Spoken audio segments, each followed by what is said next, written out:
NSS വോളണ്ടിയർമാരെ, ഇന്ന് ലഹരിക്കെതിരെയുള്ള ദിനാചരണം നടത്തപ്പെടുകയാണ്. ആഗോളാടിസ്ഥാനത്തിൽ തന്നെ മനുഷ്യരെ നശിപ്പിച്ചുകൊണ്ടിരിക്കുന്ന ഒരു ഭീകരനാണ് ലഹരി എന്ന് പറയുന്നത്. മദ്യത്തിൻ്റെയും മയക്കുമരുന്നിൻ്റെയും ഉപയോഗം കൊണ്ട് കോടിക്കണക്കിന് ആളുകളാണ് ലോകത്ത് ഓരോ വർഷവും മരിച്ചു വീണുകൊണ്ടിരിക്കുന്നത്. കൊളംബിയ പോലെയുള്ള രാജ്യങ്ങളിൽ അവിടുത്തെ സാമ്പത്തിക വ്യവസ്ഥയെ നിർണ്ണയിക്കുന്നതും അവിടെയുള്ള ഫുട്ബോൾ ഗെയിമിനെ അടക്കം നിയന്ത്രിച്ചു കൊണ്ടിരിക്കുന്നതും ഈ ഡ്രഗ് മാഫിയയാണ്.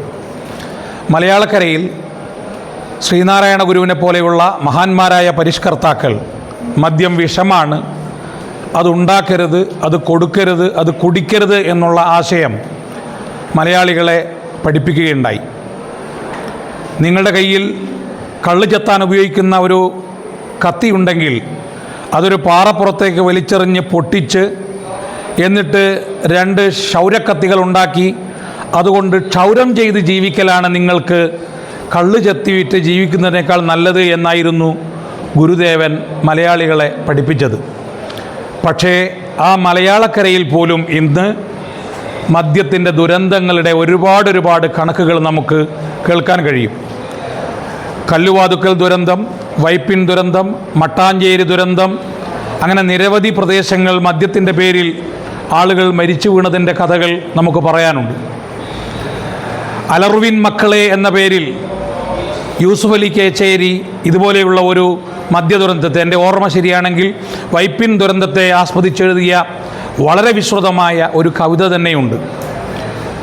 വേദഗ്രന്ഥങ്ങളിലും ഈ മദ്യത്തിനെതിരെയുള്ള ആശയങ്ങളുണ്ട്.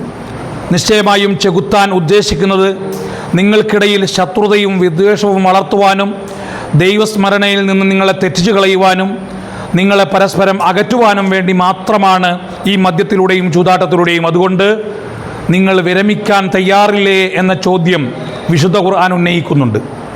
മദ്യം തിന്മകളുടെ മാതാവാണ് എന്ന് പ്രവാചകൻ പഠിപ്പിച്ചിട്ടുണ്ട്. പരലോകത്ത് മദ്യപാനികളുടെ പാനീയമെന്ന് പറയുന്നത് നരകത്തിലെ ആളുകളുടെ ദുർഗന്ധം വമിക്കുന്ന വിയർപ്പായിരിക്കും എന്ന് പ്രവാചകൻ ഇതിൻ്റെ ഗൗരവം ബോധ്യപ്പെടുത്തിയിട്ടുണ്ട്. അതുകൊണ്ട് മദ്യം വിഷമാണ് എന്നുള്ള പാഠമാണ് എല്ലാ ഗ്രന്ഥങ്ങളും ആചാര്യന്മാരും നമുക്ക് മനസ്സിലാക്കി തരുന്നത്. ബൈബിളിൽ പ്രവാചകന്മാരുടെ മക്കളടക്കം മദ്യത്തിന് വശംവദരായി തങ്ങളുടെ ലൈംഗിക സദാചാര നിഷ്ഠ തെറ്റിച്ചതിനെക്കുറിച്ച് പഴയ നിയമത്തിൽ നിരവധി ഉദാഹരണങ്ങൾ നിരത്തി നമുക്ക് കാണാൻ കഴിയും. ഞാൻ ദീർഘിപ്പിക്കുന്നില്ല.